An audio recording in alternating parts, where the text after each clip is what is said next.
I've known a few twins during my life, and they always seem to be very close. I've also heard twins talk about the twin connection and how two people can never really be as close as twins who share that special genetic connection. I guess Jacob and Esau didn't have that kind of connection.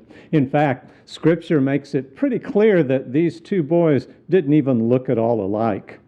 I imagine it made Rebekah feel pretty good to know that she was going to give birth to twins. Children are always a wonderful blessing from the Lord, but for her, it seemed to be a wonderful relief.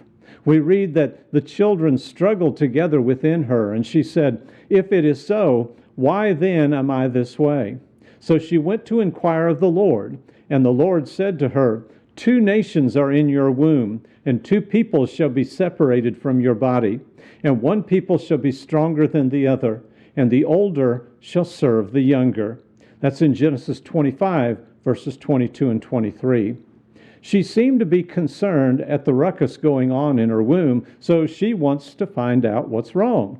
The answer is twins. But it's more than that. And that is important for the Israelites to know hundreds of years later.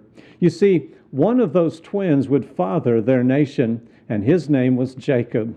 The other would father the nation of Edom, and his name was Esau.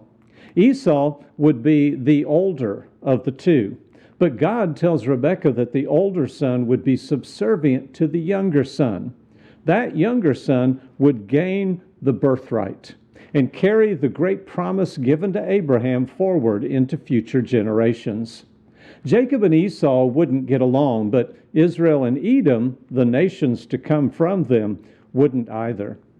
When Israel came out of Egyptian bondage, other nations would be aggressive toward Israel. God would deal harshly with them. Edom dealt harshly with Israel, but there was a temporary measure of mercy. Israel would hold her peace toward her ancient brother for the time being. If you wonder why, it's a loving blessing from a loving God as a descendant of Abraham.